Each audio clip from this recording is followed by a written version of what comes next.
ఎన్టీఆర్ అల్లు అర్జున్ తాజా చిత్రం దువ్వాడ జగన్నాథం. హరీష్ శంకర్ దర్శకుడు. డీజేను డిఫరెంట్ గా ప్లాన్ చేశాడు. ఇందులో బన్నీ ద్విపాత్రాభినయం చేస్తున్నాడు. ఓ పాత్ర బ్రాహ్మణ యువకుడిగా బన్నీ కనిపించబోతూ ఉండటంతో సినిమాపై అంచనాలు పెంచేసింది. ఆ అంచనాలకు తగ్గట్టుగానే డీజేని రూపుదిద్దుకుంటున్నట్లు సమాచారం. తాజాగా డీజే ప్రీలుక్ ని వదిలింది చిత్ర బృందం. ప్రీలుక్ ఆసక్తికరంగా ఉంది. ఫస్ట్ లుక్ టీజర్ తో సినిమాపై అంచనాలు పెరిగేలా చిత్ర బృందం ప్లాన్ చేసింది. అందుకే అతి తక్కువ గ్యాప్ లో ఫస్ట్ లుక్ టీజర్ ని వదులుతున్నారు.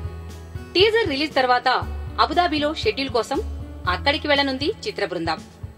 Race Gurram, son of Satyamurthy, Sarrainodu, hat trick hits తో ఊపు మీదున్నాడు బన్నీ. ఇదే ఊపులో డీజేతో వరుసగా 4వ విజయాన్ని నమోదు చేయాలని ఆశపడుతున్నాడు.